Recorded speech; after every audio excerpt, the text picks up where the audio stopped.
আজকে সম্পূর্ণ একটা নিরামিষ রেসিপি শেয়ার করব। তোমরা সবাই আশা করি জেনে গেছো যে মঙ্গলবার কিন্তু আমি একদম পিওর ভেজ খাই। আর এই যে পনিরের রেসিপিটা কিন্তু ওই পেঁয়াজ ভেজে কাজু বাদাম ভেজে আমি কিন্তু মিক্সার গ্রাইন্ডারে দেবো না। এটা কিন্তু একটা পিওর ভেজ রেসিপি, যারা একদম ভেজ যেটা স্ট্রিক্টলি আমার মতন পালন করে। প্রথমে আলুটাকে ভাপে বসিয়েছিলাম, তারপর দেখো আমি কাজু বাদামটা নিয়ে নিই। কাজু বাদামটা অ্যাভয়েড করেছি একটুখানি ফ্যাটের ব্যাপারের জন্য। আমি অ্যালমন্ড আর চারমগজ আর একটু কসুরি মেথি দিয়ে ঘুরিয়ে নিয়েছি। তোমরা চাইলে কাজু বাদামটা দিতেই পারো, কিন্তু একদম বিয়েবাড়ি মার্কা টেস্ট আসবে।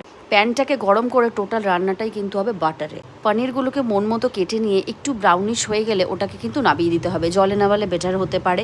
আমার বেশি দেরি লাগেনি, যার জন্য আমি জলে ফেলিনি, তাহলে পনিরগুলো একটু নরম থাকবে। কিন্তু ভেরি সিম্পল। তেজপাতা লাগবে, একটু দারচিনি লাগবে, একটু এলাচ লাগবে আর একটু গোলমরিচের গুঁড়ো, ব্যাস তাহলেই কিন্তু কেল্লা ফতে। তারপরে মিক্সারটা দেওয়ার পর কিন্তু তোমরা ফ্রেশ ক্রিম দিয়ে করতে পারো। আমার কাছে ফ্রেশ ক্রিম আমি অ্যাভয়েডই করেছি, তাই জন্য একটু দুধ দিয়ে দিয়েছি। দুধটা দেওয়ার পর ভালো করে একটু ফুটতে দিতে হবে। তারপর তোমরা শাহি গরম মশলা দিতে পারো, আর যদি কারোর হলুদ পছন্দ হয় হালকা একটু হলুদ দিতে পারো। নুন চিনি স্বাদ মতো, সেটা তো আমাকে বলতেই হবে না।